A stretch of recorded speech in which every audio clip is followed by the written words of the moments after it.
Good evening, ladies and gentlemen. Welcome to your favorite English bulletin, The News. We are broadcasting live from TVT studios here in Lomé. Here are the headlines. Decentralization is no longer just a policy on paper in Togo. It is a reality transforming communities across the country. From elected local councils to increased grassroots participation, reforms spearheaded by the president of the council for Assassina Singbe, are reshaping and placing development directly in the hands of citizens. We bring you more on how decentralization in Togo is improving the well-being of its people. Good news for the residents of Kojuvia Kope, where the neighborhood's community health center is reopening its doors. Fully rehabilitated and equipped with modern medical facilities, the center welcomed a visit of the Minister of Health yesterday. Stay with us, we bring you all the details shortly.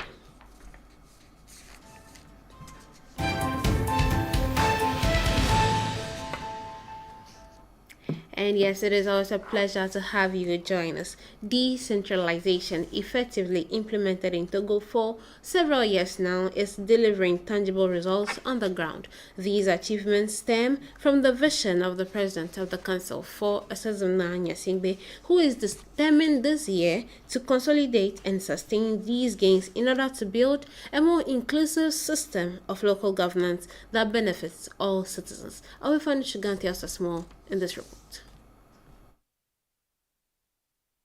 For more than 6 years now, decentralization has been a concrete reality in Togo. Beyond an institutional reform, local governance reflects a clear and pragmatic vision championed by the President of the Council for Assassina Singbe. Designed to strengthen grassroots democracy, the process has taken shape through the organization of local elections, the establishment of municipal and regional councils, and the gradual transfer of powers to local authorities.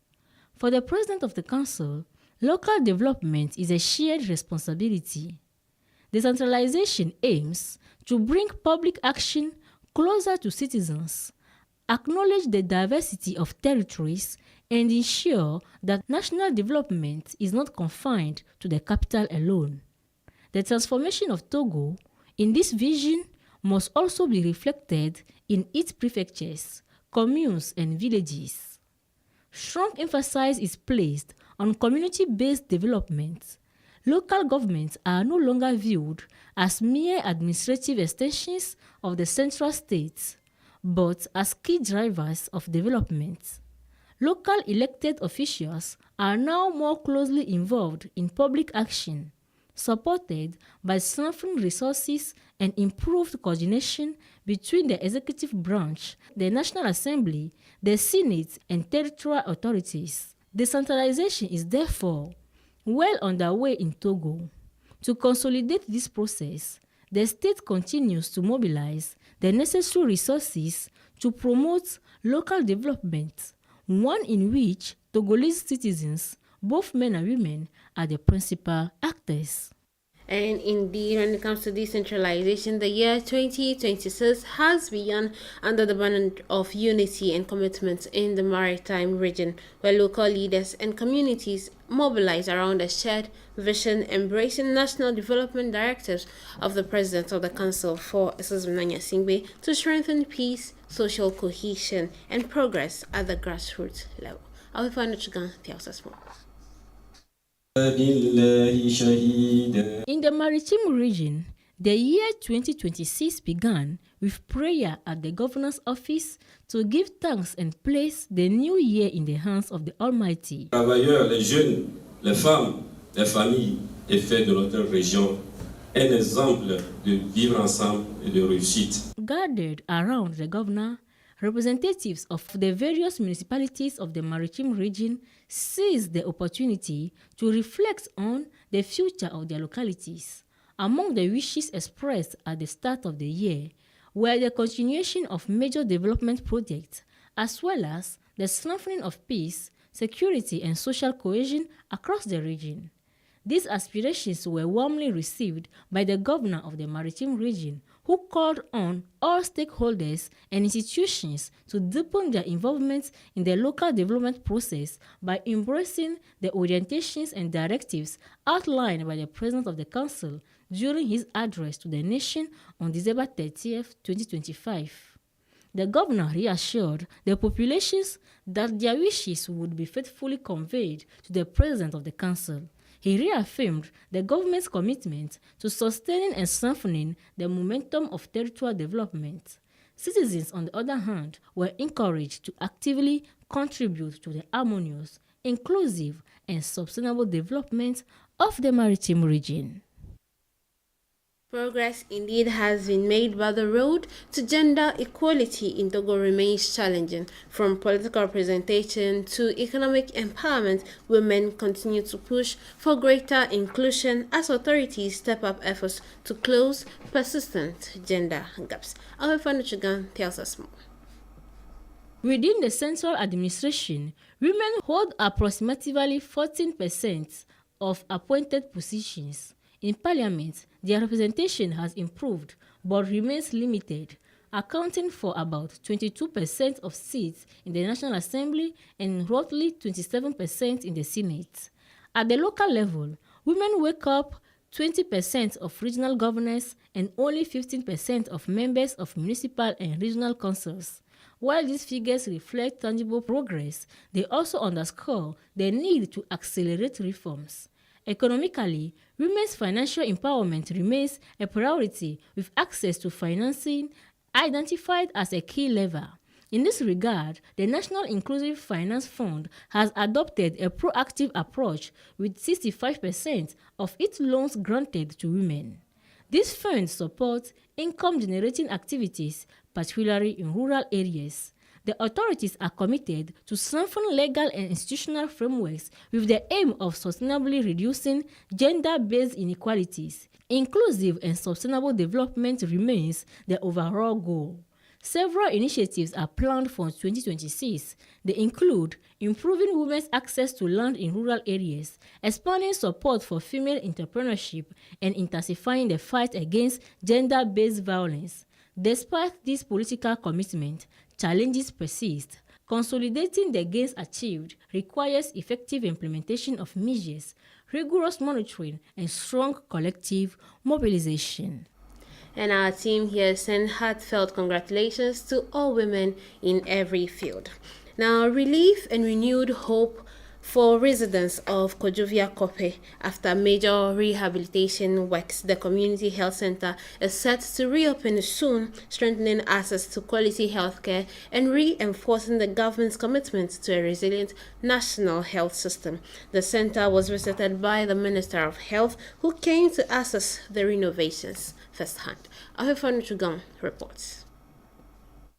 Starting next Monday, the Kojuvia Kope Community Health Center will resume operations. The Minister of Health, Public Hygiene, Universal Health Coverage and Health Insurance visited the facility to assess the quality of the rehabilitation works, verify the availability of the required equipment, and ensure the center's management and staff are fully prepared to resume services. Equipped with state-of-the-art, brand-new medical equipment, the facility includes a delivery room, a maternity ward, a family planning unit, a prenatal consultation room, and other essential services. All of the necessary conditions have been put in place to ensure a smooth and effective restart of activities.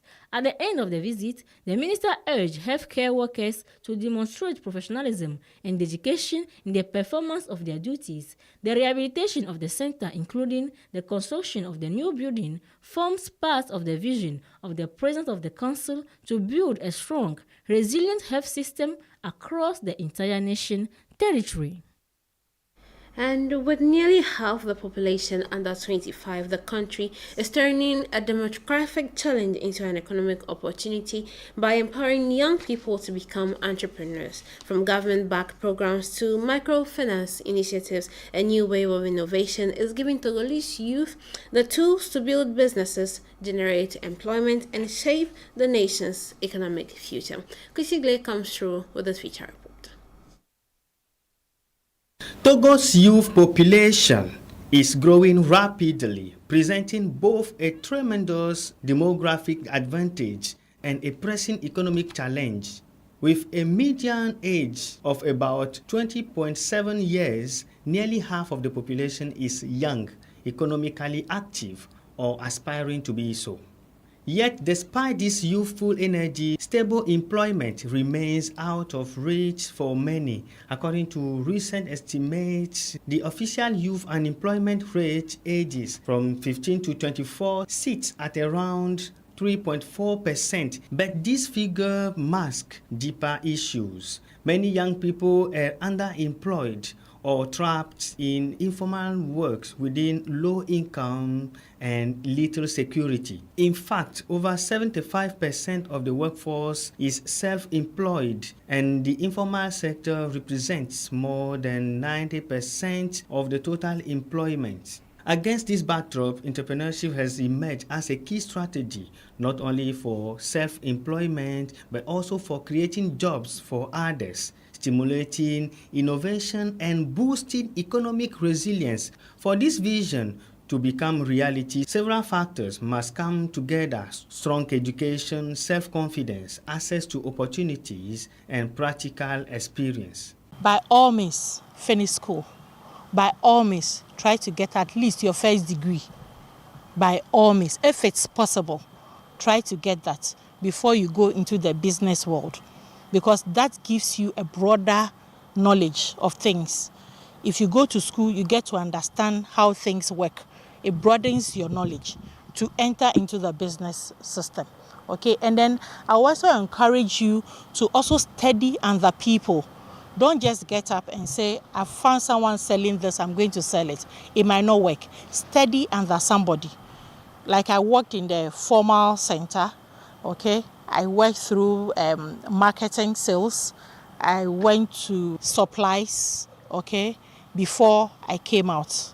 So I had gathered some knowledge there. So when I came out, I was well prepared for the outside world. So I will encourage everyone listening to me to go to school, formal, informal, upgrade yourself, and then you can throw yourself out there. To reinforce this momentum, the Togolese government has launched several strategic entrepreneurship support projects aimed at strengthening youth capacities and supporting national economic growth. Notably, the Paej SP launched in 2016 and the PAJEC introduced in February 2025 stands out as a major initiatives. These targeted programs marked a clear shift from broad job creation interventions to value chain driven entrepreneurship, enabling young people to build sustainable businesses connected to real market demand.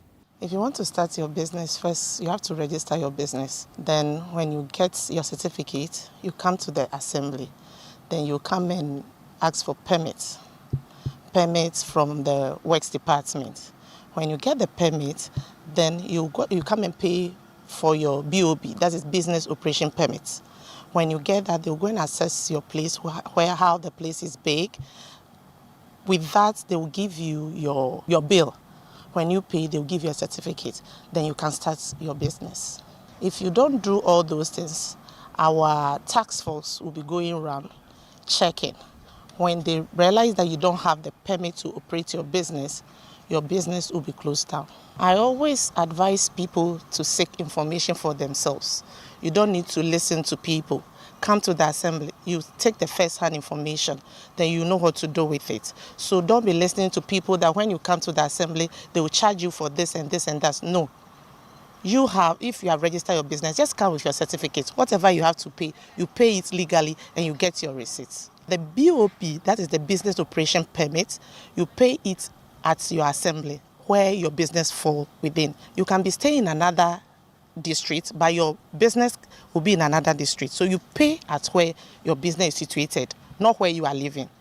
Another cornerstone of public support has been the FAEJ. Since its creation, FAEJ has provided training, access to financing, and personalized business, mentoring to thousands of young entrepreneurs. In 2022 alone, It contributed to the creation of 3,005 jobs and trained more than 5,500 young entrepreneurs across Togo. Recognizing that entrepreneurship must be inclusive, the government has also strengthened programs dedicated to women, helping them access credit, develop their skills, and join networks that encourage knowledge sharing and cross-regional opportunities. These initiatives are essential for ensuring that women, often the backbone of local economies, have equal access to economic growth. In the white-collar job, in the formal job, I call it 8 to 5 jobs. It's quite easy because no matter what you do, you get paid at the end of the month. But I believe that whatever they give you is a seed money. Okay? You need to invest it. You don't spend all your money. You have to invest your money. It's a seed money. Okay, because to us, the ladies, I believe the home is so important. We make the home. So if all of us go to work at 8 o'clock, we all close at 5, rush in by 7 or 8, who takes care of the children? You end up that someone is raising your children the way you don't want to. So as much as practicable, I encourage ladies to always do something else apart from what they do their normal work. You start something small by the side, you build it up, and then at a point you need to quit.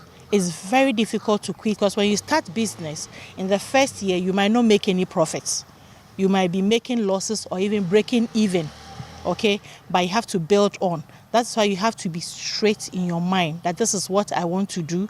Set a target for yourself, work towards it, and I'm sure you'll make it. Thanks to these multifaceted government efforts, more than 11,000 youth-led micro-enterprises were officially registered in a single year, and 10,000 of jobs have been created and consolidated nationwide. These reflect a growing entrepreneurial momentum among Togolese youth, a shift that is boosting confidence, encouraging innovation, and enabling more sustainable business creation. Today, Togo's government has taken significant and strategic steps to reduce youth unemployment by lifting barriers and creating opportunities through financing, training, regulatory reforms, exposures to business environments, and inclusive policies that support both young men and women. The country is laying the foundations for a dynamic entrepreneurial ecosystem,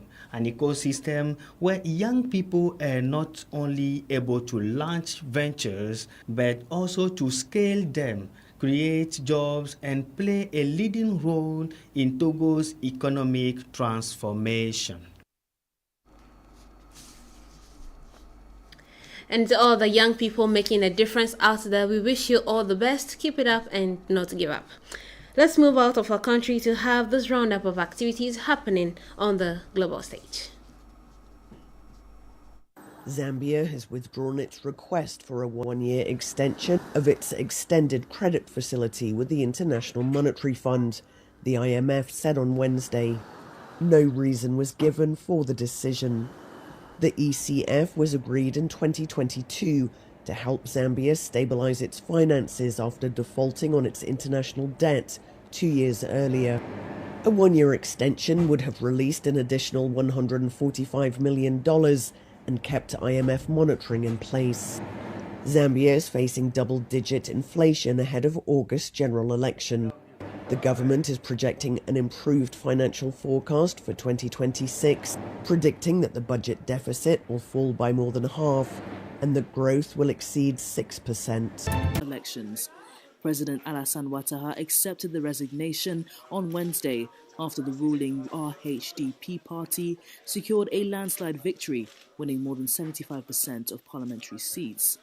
The results comes just 2 months after Ouattara was re-elected for a 4th term, with nearly 90% of the vote. Despite the shake-up, major changes are not expected. Most ministers were comfortably elected as lawmakers and are likely to be reappointed. Until a new cabinet is named, expected by the end of the month, the outgoing governor will continue to handle day-to-day affairs. At 84 years old, Ouattara has begun what is expected to be his final term under the current constitution.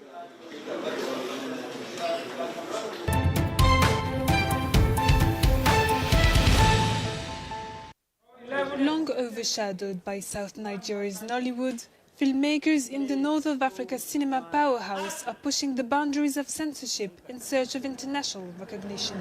The Kannywood cinema industry, named after Nigeria's northern Kano state, produces about 200 films a month. Young Kannywood creatives hope to expand their audience beyond Nigeria's borders. Kannywood is aspiring to be Nollywood right now, first, before it branches out. So why I say that is because over Nollywood, they have more budget, more equipment, they have more sponsors, more investors, and even foreigners tend to come into the country to shoot mostly in Lagos, mostly in Abuja. So I think that's what Kano is aspiring to be. With some 80 million speakers of the Hausa language spread across Western Central Africa, not to mention the vast Nigerian diaspora, Kannywood's potential market is huge. To spread their work, filmmakers can even count on a new dedicated streaming service.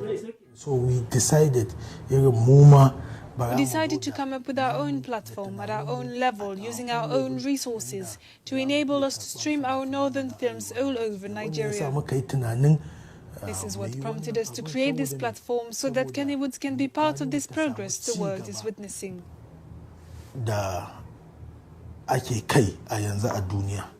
Kennywood is also breaking the mold with storylines that are not commonly seen in Hausa films. Filmmakers have to navigate between their desire for modernity and the Muslim majority region's social conservatism.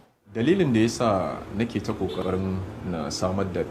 reason why I'm trying to make film in Hausa in Nigeria is because I want people to watch Hausa movies the same way they watch Indian, Chinese, Turkish or Arabic movies. They don't understand the language, but they enjoy the acting.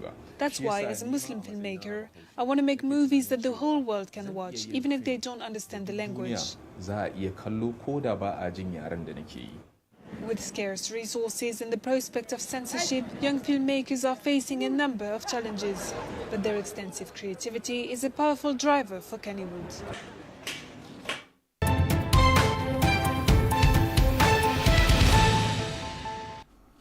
That brings us to the end of today's bulletin. Thanks to my wonderful team and to you, cherished viewers, for watching. Stay tuned to our channel for more updates. And remember that as a man thinketh, so he is. So always think positively, even about yourself. Have a wonderful evening. See you next time. Goodbye.